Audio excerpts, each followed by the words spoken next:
Hello everyone, welcome to our YouTube channel Tech and Crypto. Today in this video we are going to learn about how to remove watermark from the TikTok video. So let's get started.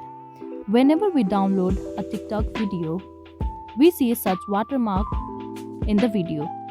So to download the video without watermark, we need to follow few steps. So let's get started. At first, we need to get into the TikTok app. Now we need to click on the share icon here. Now we need to click on copy link icon. Now the link is copied. Now let's go to the Google and type SSS TikTok. Now click on TikTok downloader here. Now we need to just paste the copied link and click on download option.